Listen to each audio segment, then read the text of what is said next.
There is a widespread confusion about what integration actually means. The difference between full integration and pseudo-integration is the difference between stability and oscillation. Full integration occurs when, after destabilization, the system resynchronizes coherently. Narrative continuity returns, but awareness is no longer fused to any extreme. Body and mind remain distinct but aligned. The individual is not ruled by impulse, not ruled by projection, not ruled by reaction. There is a stable center. This is metastate awareness, awareness that can observe a state without being fully immersed in it. Anger may arise, but it does not become identity. Ecstasy may arise, but it does not become possession. Power, vulnerability, pleasure, pain, all can move through the system without hijacking it. Meta-awareness means you are not trapped inside the swing of the pendulum. You see the swing. You can enter a state without dissolving into it. Integration is structural alignment. It is not intensity. It is not performance. It is not alteration. It is coherence. Pseudo-integration, by contrast, looks like balance from the outside, but is actually oscillation. The person swings between extremes: control, chaos; pleasure, punishment; power, vulnerability; dominance, submission. They believe they are integrating both poles because they experience both poles. But experiencing both is not the same as integrating both.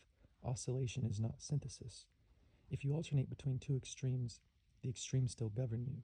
Each state overtakes the system when active. The narrative self simply reconstitutes around whichever pole is dominant in the moment. Identity shifts. Costumes change, intensity varies, but sovereignty does not stabilize. The ego survives destabilization and simply learns to wear more masks. This produces fragmentation disguised as evolution. The major confusion today is mistaken oscillation for integration. Many assume that because they can inhabit opposing identities, emotions, or personas, they are whole. But if each state fully immerses awareness when it appears, integration has not occurred. True integration does not mean I can be both powerful and vulnerable. It means power and vulnerability no longer destabilize my awareness. It does not mean I swing between discipline and indulgence.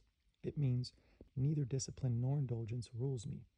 Oscillation is reactive. Integration is regulated. Oscillation is pendulum motion. Integration is structural coherence.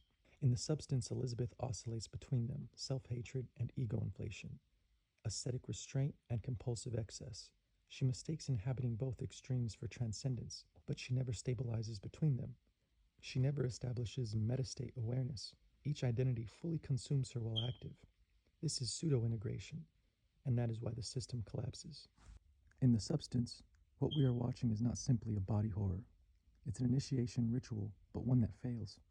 The film stages all the correct elements of initiation: a candidate dissatisfied with her current identity, a catalyst that destabilizes the existing structure, a division between baseline self and projected self, a requirement of balance, a rule of containment, a consequence for excess.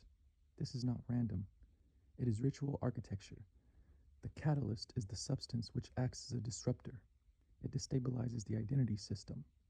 In neurocognitive terms, it symbolizes a forced desynchronization, a reduction in large-scale integration sufficient to fracture narrative continuity. Elizabeth splits, Sue emerges. But this emergence is not enlightenment, it is projection. Sue is the idealized narrative self: youth, beauty, approval. She is the dream body made manifest, and the film makes something explicit: they are one system. What happens to one happens to the other. That's how consciousness works. The projection feeds off the baseline organism. The fantasy depends on the nervous system that produced it. You cannot amputate the dream from the body that dreams it. The rules of initiation. Every initiation requires containment. Disruption must be temporary.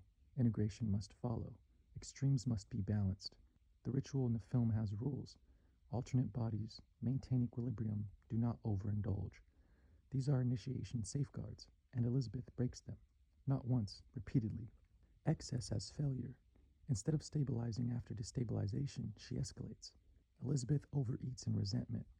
Sue overperforms in vanity. Both surrender to excess.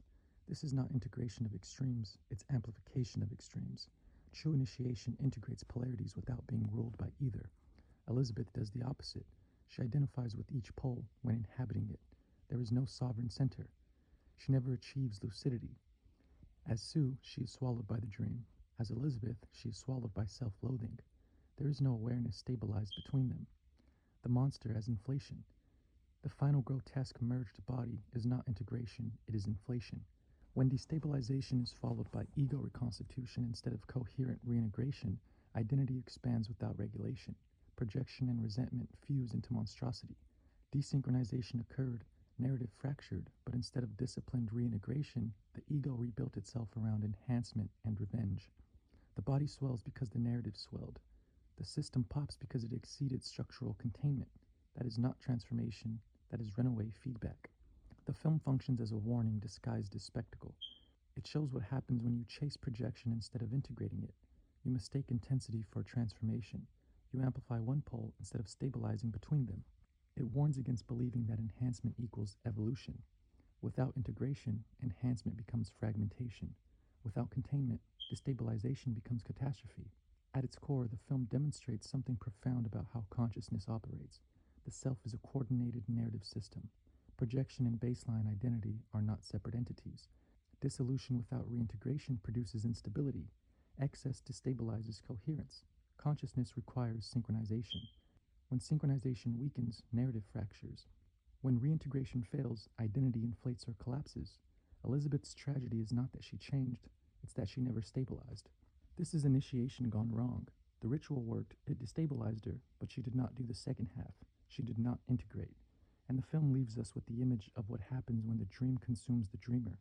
Not enlightenment, not transcendence, but inflation without awareness. A warning about projection, about excess, about consciousness itself.